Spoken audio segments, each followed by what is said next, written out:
Hola amigos, bienvenidos a su programa de Radio Ados por su palabra. Hoy estaremos estudiando el libro de 1 Samuel capítulo 8. Llegamos a una narrativa bien interesante del pueblo de Israel pidiendo un rey. Como siempre, vamos a orar antes de iniciar nuestro estudio. Apreciado Dios, rogamos que en esta hora tú nos acompañes y nos ayudes a entender que a veces hay cosas que pedimos que nos hacen daño y que por lo tanto a veces tú no cumples o más bien no respondes ciertas oraciones porque al final terminarían convirtiéndose en una maldición en lugar de bendición. En nombre de Jesús, amén. 1 Samuel capítulo 8 nos trae al episodio donde Israel pide un rey. El texto nos dice, y de hecho ustedes recordarán, el capítulo 7 nos dice que Samuel era el juez que gobernaba Israel durante su momento, o más bien durante el tiempo de su vida, ¿no? Miren que en el capítulo 8 Samuel ya estaba viejo, de hecho empieza a decir hacia el texto, cuando Samuel envejeció. Entonces vemos cómo en Samuel 1 Samuel ni siquiera existía, ¿no? Y en Samuel capítulo 8 ahora Samuel ya se había envejecido, o sea que ha pasado un tiempo desde el capítulo 1 al capítulo 8. Ahora, en el periodo de los jueces, nosotros notamos cómo el pueblo variaba su estatus civil en cuanto a si eran libres o estaban sometidos a un pueblo y que por lo tanto estuvo atado a lo económico y a lo religioso dependiendo del caudillo, del juez que estaba enfrente de ellos en el momento.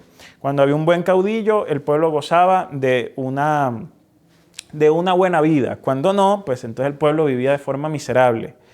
Sin embargo, desde un punto de vista político, ¿sí? Desde un punto de vista político, el pueblo de Israel, yo voy a decir algo bien polémico acá, pero el pueblo de Israel en cierta forma necesitaba un rey. Claro, Dios va a decir que eso no era el plan que él tenía para Israel, completamente entendible. Solo que ustedes van a notar que el pueblo de Israel empieza a fragmentarse, ¿sí? ¿Por qué? Porque no hay una figura central que le permita tener cohesión, ¿sí? O sea, una figura central alrededor de la cual se pueda construir una identidad de pueblo. Por eso ustedes ven que en Samuel, en estos primeros capítulos, en Jueces, en Ruth, cada tribu es, decimos una expresión muy popular acá, es cusumbo solo. ¿Sí? O sea, cada tribu va o es independiente y no se preocupa por los de los demás, los de Efraín, lo de Judá, lo de Judá. O sea, cada quien está pensando en lo suyo. ¿Por qué? En la época de Moisés, pues había un liderazgo central fuerte en la persona de Moisés. En el tiempo de Josué hay un liderazgo fuerte alrededor de la persona de Josué.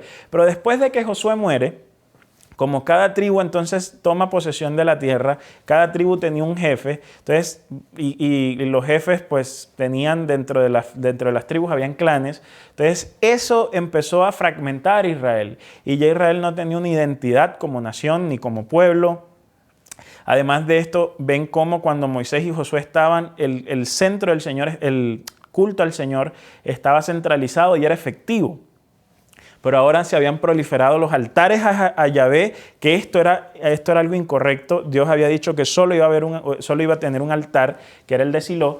Pero entonces ahora vemos no solo cómo se habían multiplicado los altares a Yahvé, haciendo esto malo, sino también se habían multiplicado los altares a los dioses paganos de Baal, se habían multiplicado los altares a los dioses paganos de Astarte, a la diosa pagana de Astarte o Astaroth, que era lo mismo. Entonces, mi punto acá con esto es, logramos ver cómo Israel se había desfigurado, ¿sí? Israel había perdido la esencia y la noción de lo que Dios aspiraba para ella. Y en cierta forma, lo que los israelitas dicen acá en el texto es que cuando ellos llegan, ven que Joel, dice, y Abdías eran los dos hijos de Samuel. Y esos dos hijos de Samuel no siguieron el camino de su padre, sino que entonces se dejaron llevar por la avaricia, sobornos, no juzgaban de forma imparcial, ¿sí? Y entonces los ancianos fueron a hablar con Samuel y les dijeron, danos un rey. ¿Por qué? Porque así lo tienen las demás naciones. Y a Samuel no le agradó esta propuesta de darle al pueblo un rey que lo gobernara. Y claro, a Samuel no le gustó la propuesta. De hecho, él dice que va a orar y Dios le dice, atiende las peticiones porque no te han rechazado a ti, sino a mí, que no quieren que yo reine sobre ellos. Entonces, ¿cuál es lo central acá? no era que Dios estuviese en contra de la idea del rey, era que Él era el rey y Él gobernaba, se suponía, iba a gobernar a través de ciertas personas. Pero hasta este punto nos damos cuenta que el plan había fracasado en cierta forma, porque las personas que debían, se supone, debían juzgar y debían imitar a Dios, habían fracasado absolutamente. Miren el mismo Samuel, que en cierta forma Samuel repite el destino de Elí en cuanto a sus hijos, en que sus hijos terminan tomando un camino diferente al de ellos y el camino que los hijos de tanto de Elí como de Samuel toman, pues es un camino de injusticia, un camino donde se aprovechaban del otro, donde lo explotaban para su beneficio. Entonces era un camino que no conducía a nada bueno, era un camino donde el pueblo estaba sufriendo. Y el pueblo lo que se da cuenta de que las otras naciones empiezan a tomar reyes y que cuando una nación empieza a tomar rey, pues hay un gobierno central, el culto se centraliza otra vez, y cuando hay una persona a cargo del gobierno de los demás, es como si en la mente de los israelitas asociaban ellos, es como si esto generase que los otros pueblos encontraran equilibrio social, equilibrio económico, ¿sí? Y esto era lo que los israelitas querían. Porque los israelitas ya estaban cansados de los malos gobernantes y aquí otra vez con los dos hijos de Samuel lo que tenían eran gobernantes incapaces, incompetentes, entonces estaban cansados, necesitaban un modelo de cambio. Resulta muy interesante que los arqueólogos e historiadores de Israel, ellos fechan el origen de la monarquía entre el siglo XII al siglo X, en ese periodo, en realidad entre el siglo XI y el siglo X antes de Cristo, para ser un poco más exacto, ¿no? Y es curioso porque lo que los israelitas estaban pidiendo era un fenómeno de transformación social que estaba ocurriendo no solo en los israelitas, sino también a los alrededores. Por ejemplo, los filisteos. Entonces los filisteos eran tenían ciudades y en cada ciudad había un príncipe o un jefe. Pero entonces empezamos a ver ahora rastros de que dijeron, no, vamos a empezarnos a estructurar con un líder central, ¿sí? Porque si seguimos dispersos, los ejércitos se dispersan, las costumbres se dispersan. Entonces, cuando hay una estructura central, aquí hay una mayor posibilidad de generar una estabilidad en la nación. De hecho, en tiempos recientes, quizás un ejemplo muy interesante es el ejemplo de cuando Inglaterra no era una nación unida, aunque hoy tampoco lo es propiamente, pero eran muchos, ¿no?, reinos. East Anglia, o Anglia del Este, Wessex y demás. Y cuando viene la invasión de las tribus vikingas, lo que nosotros conocemos como los vikingos, es donde ellos empiezan a darse cuenta que un gobierno centralizado era una mejor estrategia para hacerle frente a estas olas de invasiones nórdicas que estaban viviendo. Entonces los israelitas se dan cuenta de lo mismo, dicen, no, vamos a tener un rey, ¿no? Queremos un rey. Entonces dice el texto que al final Dios le dice a Samuel que les iba a dar el rey, pero les dice, ojo, yo les voy a dar el rey, pero ojo. Versículo 11 en adelante dice, el rey les va a quitar a sus hijos para ponerlos como soldados. Carros de guerra va a necesitar, además va a necesitar jinetes, va a necesitar además labrar las tierras de él, va a necesitar otros para que cosechen, va a necesitar otros para fabricar los elementos de guerra, va a necesitar gente que le cocine, gente que le haga el pan, gente que le dé el perfume. Además de esto, va a necesitar impuestos, además de esto va a necesitar asnos, bueyes, además de... O sea, Dios les está diciendo, mira, yo les voy a dar lo que ustedes me están pidiendo, ¿sí? Aún yo se los voy a dar. Desde sus ojos, desde su perspectiva, esto es lo que ustedes merecen, necesitan y quieren. Yo se los voy a dar, pero tengan en cuenta que al dárselo, esta es una lista de consecuencias que deben asumir, ¿sí? Yo se los voy a dar, les dice, yo se los doy, pero viene con estas condiciones, viene con estas restricciones, ¿sí? Entonces yo se los voy a dar, pero tengan en cuenta estos elementos. Yo pienso que aquí encontramos algo muy sabio, ¿no? Y creo que nos ilustra en nuestra vida situaciones en las cuales quizás no hemos entendido el proceder de Dios. Israel estaba pidiendo algo que desde su punto de vista necesitaban, querían con todo el corazón, pero que no les convenía.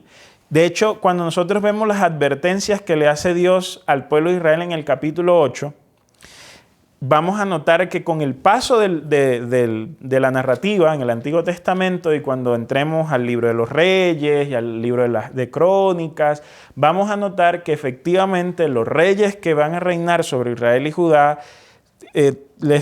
tuvieron que tomar a los hijos de las familias de Israel como para formar sus ejércitos, que les quitaron las tierras, que los oprimieron. O sea, lo que el texto nos va a mostrar es que las advertencias de Dios en el capítulo 8 efectivamente se cumplieron y que por lo tanto esa situación que vivieron allá, podríamos decir que el pueblo de Israel se la buscó a sí mismo. ¿Por qué se la buscó a sí mismo? Porque nadie los mandó a pedir el rey. Dios hubiese podido restaurar la situación de una forma que él considerara conveniente, pero el pueblo de Israel dijo, no, queremos este camino, y Dios les dijo, ¿seguros que quieren ese camino? Sí. ¿Viene con estas consecuencias? Sí. Bueno, nosotros las asumimos, listo. Y al final de cuentas pagaron las consecuencias. Creo que Israel aquí ilustra la noción de ese pueblo, o sea, de un pueblo que pide lo que no le conviene. Y pienso que esto nos ilustra nuestra vida, todos esos momentos donde le hemos pedido cosas a Dios que sencillamente no nos conviene. Y nosotros nos aferramos y le peleamos a Dios y decimos, Señor, y hacemos ayuno y entonces damos ofrendas, fondos de inversión y demás. Porque porque tenemos en nuestra mente esta idea de, no, Dios tiene que dármelo, ¿no? El muchacho enamorado de una muchacha, no es que es ella es la muchacha, la persona que tal vez quiere un carro, no, es ese carro, la persona que quiere seguir un plan de vida específico al tomar quizás un préstamo, un negocio. No, es y Dios tiene que responderme de esta manera, y a veces cuando Dios no nos responde, entonces nos frustramos y empezamos, Dios no escucha mi oración, entonces nos alejamos de Dios. Y cuando yo leo Samuel 8, quizás lo que el Señor está haciendo con nosotros es algo similar a lo que hizo con Israel. La única diferencia es que Israel le dice, ¿seguro que quieres eso? Sí, viene con estas condiciones, y al final se los da y ellos pagan el precio. Yo pienso que a la luz de este capítulo, a veces Dios no nos da lo que nosotros le pedimos, y es porque sencillamente no tiene la conversación que sí tuvo con Israel, ¿no? Dios no nos llega a nosotros y nos dice, ¿seguro que quieres esa muchacha? Sí, pero esta muchacha te va a hacer sufrir. No importa, Señor, yo la quiero. Entonces Dios lo que hace es que no tiene esa conversación con nosotros, y simplemente cuando le decimos, Señor, tal muchacha, Él nos dice no. Señor, tal trabajo, Él nos dice no. Señor, tal cosa, Él nos dice no. Y nos dice no nada más para hacernos entender que eso que estamos pidiendo no nos conviene. Dios tiene una prerrogativa divina. Al ser Dios, Él tiene delante de sus ojos, dice un texto bíblico, infinitas posibilidades a su disposición. ¿Sí? En física cuántica hay un principio que es que tú puedes conocer la velocidad del electrón, pero no conoces la ubicación. Y si conoces la ubicación, no conoces la velocidad. Entonces, en cierta forma, esto es el principio de incertidumbre, ¿no? Porque no puedes saber esos dos variables al mismo tiempo. ¿Para qué nos sirve eso? Dios tiene la posibilidad de conocer las dos, ¿no? Solo en su mente. Pero además, Dios tiene la posibilidad de conocer la incertidumbre. Dios tiene la posibilidad de ante sus ojos se pueden presentar miles de posibilidades. Y en el análisis que Dios hace de las miles de posibilidades que se pueden presentar, Dios llega y te dice, no, por ahí no es. No, pero no, por ahí no es, por eso no te estoy respondiendo. Y tú dale, no, que sí. Y Señor, por ahí no es, el Señor te dice.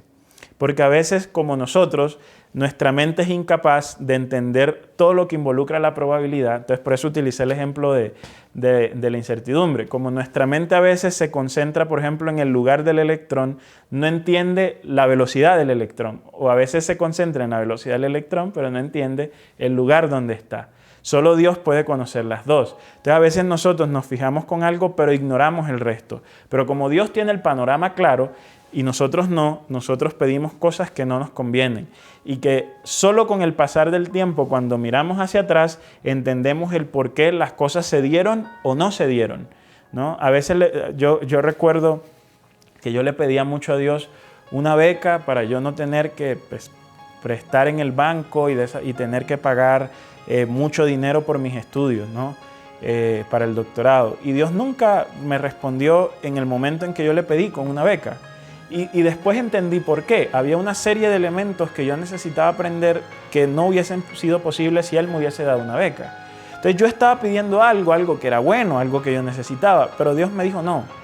Y cuando Dios me dice no, yo me enojé, le peleé, hice pataletas, pero así como el pueblo de Israel, era como que Dios no tuvo la conversación conmigo de por qué no, pero aunque no tuvo la conversación conmigo, el tiempo me demostró y me permitió entender el por qué no me dio lo que yo le pedí en su momento. Puede que Dios no tenga la conversación contigo hoy explicándote el por qué Él no te da algo, pero confías en Dios. Porque si confías en Dios, confía en que con el pasar del tiempo, el tiempo te indicará cuándo y por qué es que Dios te va a dar lo que tú le estás pidiendo.